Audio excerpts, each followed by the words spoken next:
Hello दोस्तों, स्वागत है सभी का अनअकैडमी बीपीएससी चल पे। दोस्तों, बिहार टीचर का आपको डेट आ चुका है कि किस डेट है, 24 तारीख से स्टार्ट है। और इसी को लेकर मैं बात करूंगा कि लास्ट टाइम में क्या कीजिए, किस चीज़ से आप दूरी बना सकते हैं, किस टॉपिक से दूरी बना सकते हैं और कहाँ पर ज़्यादा रिवीजन करना है। उसके पहले मैं आपको एक रूटीन बता देता हूँ जो कि आपको बीपीएससी के ऑफिशियल वेबसाइट पे भी है। वो रूटीन आपको यहाँ पर शायद दिख रहा होगा, है ना। ये देखिएगा कि आप लोग को 24 तारीख को जो है, यानी 24 अगस्त को दो पालियों में एग्जाम है। एक में केवल लड़कों का है और ये किस लिए इन्होंने किया पता नहीं, लेकिन चलो ठीक है, अच्छी चीज़ है। 1 से 5 तक पुरुषों के लिए है, जो कि आपको सुबह 10 बजे से 12 बजे तक होगा। और आपको 3:30 से 5:30 तक लड़कियों का है, जो प्राथमिक शिक्षक है उसके, यानी वर्ग 1 से 5। 25 तारीख को आप लोग का भाषा होगा, सभी पुरुषों का। और भाषा में जो आपको लैंग्वेज का दिया हुआ था ना, वो आपको यहाँ पर लिया जाएगा। और शनिवार को 9 से 10 वाले, और आपको फर्स्ट पाली में और सेकंड में आपको 11 से 12, क्योंकि यहाँ पर लड़कों की संख्या, यहाँ पर स्टूडेंट की संख्या कम है। यहाँ पर सर्वाधिक जो चैलेंज होने वाला है ना आप लोग के लिए, ये होने वाला है चैलेंज। जो बच्चे 1 to 5 प्राथमिक कर रहे हैं, वहां पर चैलेंज होने वाला है। और इसी को लेकर हम लोग थोड़ा सा बात अभी कर लेते हैं कि कहाँ पर आप लोग थोड़ा सा वर्कआउट कर सकते हैं। देखिएगा, अगर मैं आप लोग को बात करूं यहाँ पर कि बिहार टीचर के लिए कौन से, तो मैं प्राथमिक के लिए ही बात करता हूँ, जो आपको प्राइमरी टीचर है, यानी 1 से लेकर 5 तक की बात करता हूँ। इसमें हम लोग को पता है 100 आपको क्वेश्चन 120 आने से मैथ का भी वेटेज है, इसमें रीजनिंग का भी वेटेज है ना। जिसमें आपको साइंस का अलग से वेटेज इसमें दे दिया गया है। बाकी आपको जीएस पोर्शन बताया गया है, और जिसमें आपको एक बात कही दी गई है, वो है आपको एससीईआरटी या आपको एनसीईआरटी। तो टॉपिक इसमें लगभग सेम ही है, क्योंकि एससीईआरटी को आपको वहां पर डायरेक्ट डाला गया है। तो देखिएगा, समझिएगा कि आपको एससीईआरटी का जो टॉपिक्स है, यानी कक्षा 6, 7, 8, ये तीन तो आप लोग पढ़ ही लीजिएगा बहुत अच्छे से। लास्ट टाइम आप लोगों को क्या करना, चूंकि अब समय नहीं है, आपको 8 तारीख हो गया, 7 तारीख हो गया, और आपको उसके बाद 24 तारीख है। तो दो तीन चीजों को फोकस ज्यादा कीजिएगा। सबसे पहले साइंस की अगर हम लोग बात करें, तो साइंस को बहुत बेहतर तरीके से पढ़िएगा। देखो, मुझे लगता है यहाँ पर एक मिनिमम कट ऑफ ये देंगे, क्योंकि पास तो इसमें लगभग बहुत सारे बच्चे होंगे, क्योंकि सीट बहुत ज्यादा है। तो आप लोग को जो फाइट करना होगा वो होगा डिस्ट्रिक्ट के लिए फाइट किया। अगर अच्छे रैंक आएंगे तो आपको डिस्ट्रिक्ट वगैरह जो मिलेगा। तो साइंस को बहुत बेहतर से कर लीजिए। मुझे लगता है अकेडमी पर आप लोग को बहुत साइंस बहुत बेहतर तरीके से करा दिया गया है, एनसीईआरटी बेस्ड करा गया है। तो ये आपको बहुत ही अच्छा आपको मिलेगा साइंस का। यहाँ पर साइंस जो है, अगर इसको बहुत अच्छे से कर लोगे तो समझो कि आप लोग का आधा टेंशन यही खत्म हो गया। इसके अलावा जो आप लोग एससीईआरटी वगैरह में है, वो आप लोग रिवीजन कर लीजिएगा। जैसे मॉडर्न हिस्ट्री को अलग से कर लीजिएगा। क्यों? क्योंकि आपको मॉडर्न हिस्ट्री का एक अलग से ही एक टॉपिक डाल दिया गया है, और वो है आपको स्वतंत्रता संग्राम। स्वतंत्रता संग्राम अलग से ही टॉपिक डाल दिया गया है। शायद आप लोग अपना सिलेबस भी देखे होंगे। यानी ये जो टॉपिक है, ऐसे तो 1885 से लेकर 1900 आपको 47 तक रहता है, लेकिन 1887 से आपको ये कर लीजिएगा, अच्छे से कर लीजिएगा।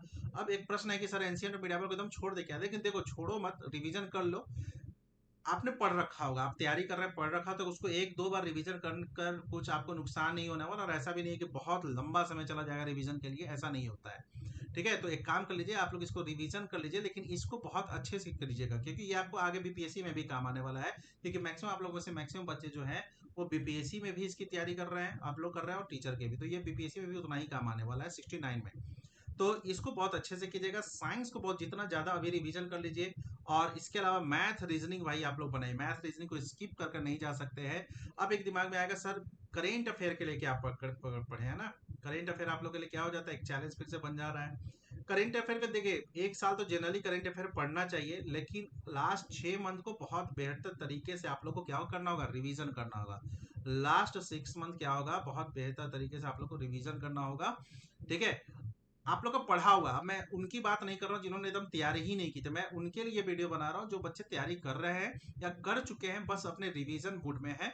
तो रिवीजन में आप लोग क्या कर सकते हैं, तो एक चीज मैं देखा हूँ सीसेट वगैरह में, सीटेट में, सीसेट नहीं कह रहा हूँ, सीटेट कह रहा हूँ। सीटेट में एक चीज मैंने देखा है कि एनसीईआरटी के जो क्वेश्चंस होते हैं ना, बाय लेसन, हर लेसन के बाद, हर लेसन के बाद, जैसे मैं अगर यहाँ पर देखूँ, तो एनसीईआरटी बुक तो यहाँ नहीं उधर है, तो उसके बाद आपको क्वेश्चंस दिए होते हैं। तो सीटेट वगैरह में उस क्वेश्चंस को डायरेक्ट पूछ दिया जाता है। मेरे कहने का मतलब है कि जो एस्टेट के है या एनसीईआरटी के क्वेश्चंस होते हैं ना हर चैप्टर के बाद, उसको कम से कम देख लेना, ज्योग्राफी के देख लेना और हिस्ट्री के देख लेना। कक्षा 6, 7 और 8 ये तीन का तो आप लोग अच्छे से कर कर जाइएगा। मतलब इसको छोड़ना नहीं है, हो सकता है कि डायरेक्ट क्वेश्चन ही वहीं से मिल जाए, क्योंकि सीटेट में ये देखा गया है कि वहां से क्वेश्चन आ जाते हैं, थोड़ा बहुत ऊपर नीचे कर कर। इसको बनाइए, चूंकि अभी भी आपके पास है समय, कुछ बेसिक अर्थमेटिक के क्वेश्चंस बनाइए, अच्छे से लगा लीजिए। रीजनिंग पर फोकस कर लीजिए, क्योंकि रीजनिंग आसान होता है और आसान ही पूछा जाएगा, बहुत टफ रीजनिंग आप लोगों से नहीं पूछा जाएगा, इस चीज को आप लोग ध्यान रखिएगा। ठीक है, तो इसको छोड़ना नहीं है। कई बच्चे कहते हैं सर नहीं पढ़ा हुआ है छोड़ देंगे, क्यों छोड़िएगा भाई, आप लोग को यहाँ पर नंबर लाना है। ठीक है, और करेंट अफेयर जो है लास्ट 6 मंथ को बहुत अच्छे से कीजिए। अभी आप लोग का एक स्पीडी आ चुका है, स्पीडी जो है आपको अगस्त वाला आ चुका है, उसी को उठाइए, पकड़िए, मार्केट से खरीदिए और पढ़ लीजिए अच्छे से। बाकी आपका अपना नोट्स आप लोग पढ़ते ही आ रहे होंगे, मैं फिर बता रहा हूँ, मैं उन्हीं के लिए बात कर रहा हूँ जो बच्चे तैयारी कर रहे थे, एकदम न्यू वाले बच्चे नहीं।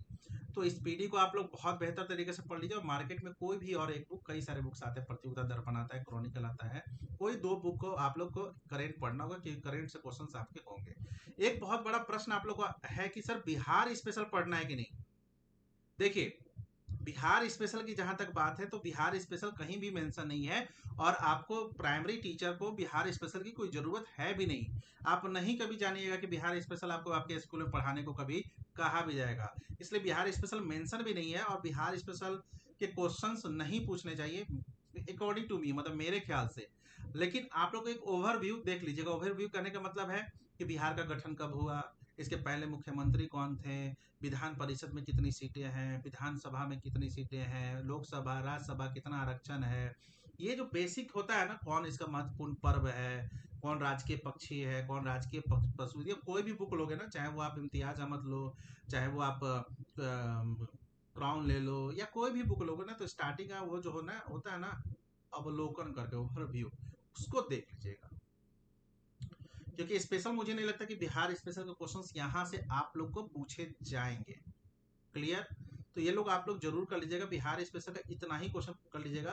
तो ओवरऑल कंक्लूजन में बताता हूँ कि साइंस को भी पूर्णतः रिवीजन कीजिए मैक्सिमम, करेंट अफेयर को कर लीजिए, SCRT या NCRT जो आप लोग पढ़ चुके हैं, क्योंकि मुझे लगता है कि 99% बच्चे पढ़ चुके हैं, जिसको जो गंभीर तैयारी कर रहे हैं टीचर का वो, और मॉडर्न हिस्ट्री को आप लोग को गंभीरता से तैयारी करनी होगी। इस चीज को अगर अभी आप कर लिए बहुत बेहतर तरीके से, और मैथ और रीजनिंग आपको, तो आपका समझिएगा कि टीचर आप बन सकते, एकदम बन जाएगा, लिखित है, क्योंकि पोस्ट बहुत है।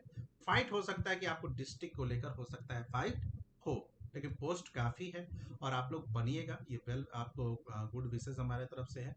मेहनत कीजिए, अभी भी समय है, छोड़िएगा मत। अब मेहनत जैसे आप लोग कह रहे हैं सर मैंने बिहार 69 स्किप कर कर यही कर, ठीक है कीजिए, कोई दिक्कत नहीं है। और या जो आप 69 की बात कर रहे हैं ना, तो वो आपको 69 में भी काम आएगा, ये साइंस आपको वहाँ भी काम आएगा, करेंट वहाँ भी काम आएगा, NCRT वहाँ भी काम आएगा, मॉडर्न हिस्ट्री वहाँ भी काम आएगा, इवन मैथ रीजनिंग भी काम आने वाला है। तो ओवरऑल जो है ना, ये आप लोग क्या कर लीजिएगा, तैयारी कीजिए, इसी को ही कीजिए। साइंस मैक्सिमम देखिए, करेंट मैक्सिमम देखिए, और NCRT वगैरह को, मॉडर्न हिस्ट्री को देखिए। तो ये ओवरऑल आप लोग को बताना था। बहुत बच्चे कह रहे थे कि क्या पढ़े लास्ट टाइम, तो देखो लास्ट टाइम अब कुछ है नहीं, लास्ट टाइम को होता है कि चीज़ों को रिवीजन ही करना होता है। मैक्सिमम रिवीजन कीजिएगा, मैक्सिमम गेन होगा। ठीक है, मैक्सिमम रिवीजन कीजिएगा, मैक्सिमम गेन होगा। तो यही आपको आज का वीडियो है, हम लोग मिलते हैं फिर आपको किसी और वीडियो में। और जो हम लोग यहाँ पर प्रैक्टिस वगैरह करा रहे हैं, ये भी आप लोग कर सकते हैं। Clear, thank you.